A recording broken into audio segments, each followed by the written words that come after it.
Have you ever felt a little embarrassed for crying too easily? Maybe a movie quietly gets to you. Maybe your eyes fill up in the middle of an argument, right when you'd give anything to stay calm.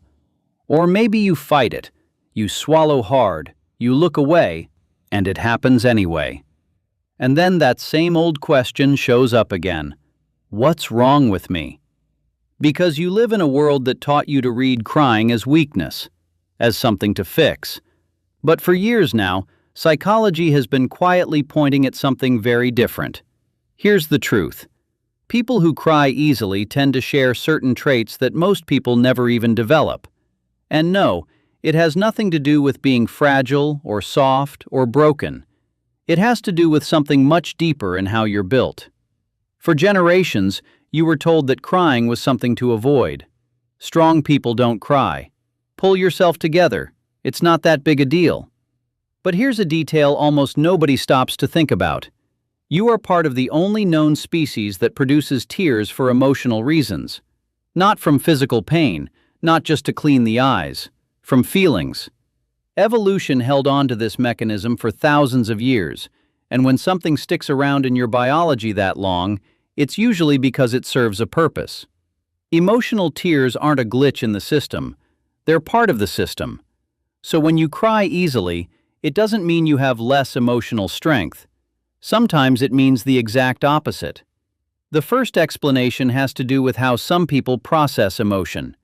Not every brain reacts the same way to the same things.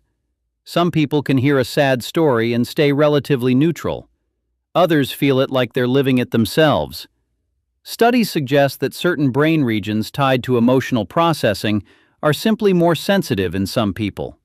That means you pick up on emotional shifts sooner and you feel them more intensely. Picture two people watching the exact same scene. One observes it, the other lives it. They're both looking at the same thing, but inside, they're having completely different experiences. That's why some people cry more. Not because you're exaggerating, not because you're putting on a show, but because you feel more. Now here's where it gets even more interesting. A lot of people who cry easily carry high levels of empathy. And empathy isn't just understanding what someone else feels, it's partly living it. That's why you might tear up watching a stranger suffer, or hearing the story of someone you'll never meet. Your brain is replaying part of that emotional experience as if it were your own. It's like, for a few seconds, the distance between you and them just disappears. And that has real consequences. Because when you feel that deeply, you tend to connect more easily. You build trust faster. You understand certain emotional states better than the people around you. And often, you become the one others turn to when they need to be heard. What some people brush off as being overly sensitive, psychology tends to see as a gift for connection. There's another piece almost nobody knows about. Crying doesn't only express emotion, it also helps regulate it. When you go through something emotionally intense, your body fires up different physical systems, and tears can be part of the process that helps your body find its balance again.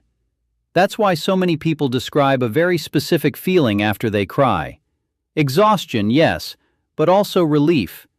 Like something got let out from the inside, something that had been pressing on them without a name. And even though getting it off your chest isn't a scientific term, it describes pretty well what a lot of people go through. From this angle, crying wouldn't be a loss of control. It would be your body's quiet attempt to get it back. And this is where the story changes completely. Because when psychologists study people who are especially sensitive, they keep finding the same patterns over and over. You tend to notice emotional details others miss. You pick up tiny shifts in tone of voice, in someone's face, in the way the people around you are acting. You think more about what you feel, and you tend to experience emotions more intensely than average. There are downsides to that, of course. You can feel more overwhelmed. You can be shaken by things that seem trivial to other people. And sometimes you need more time to recover before you feel like yourself again. But there's another side to this that rarely gets mentioned. Precisely because you process emotions so deeply, you can end up developing an emotional understanding that most people never reach. You learn to read the subtle stuff. You learn to recognize human pain a little better. And you learn to connect with others in a way that's genuinely hard to put into words. That's why it's not unusual to find highly sensitive people in work that centers on helping, teaching, art, or caring for others. Because where others see information, you sense emotion. And that ability can turn into a huge advantage in your relationships, in your creativity, in the way you communicate, even in how you lead. In fact, here's something few people stop to consider. Society tends to admire the ones who seem unshakable, the ones who never show sadness, the ones who look like they have everything under control. But when you look closely at the people who build deep bonds, who inspire real trust, who make others feel understood, you often find the exact opposite. You find people who are emotionally available, people who can connect with what they feel, people who never built a wall between themselves and their own emotions. And that takes courage.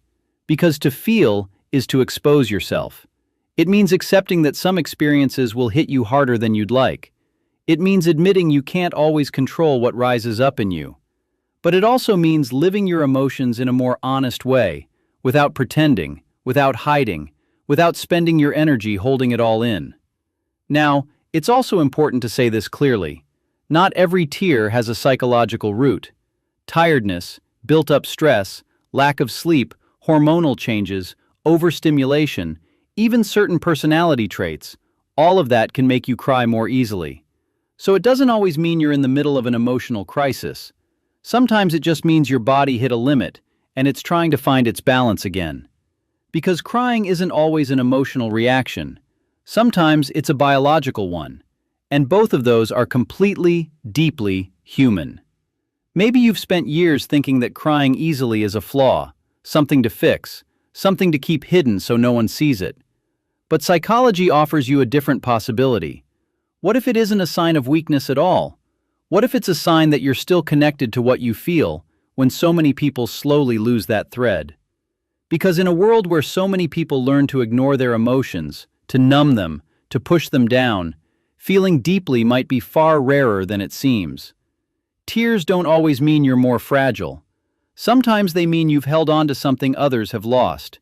The ability to feel, the ability to connect, the ability to be moved by a moment, a story, a person. And maybe that's one of the most human things there is. Because feeling deeply isn't a weakness. It's a different way of experiencing the world.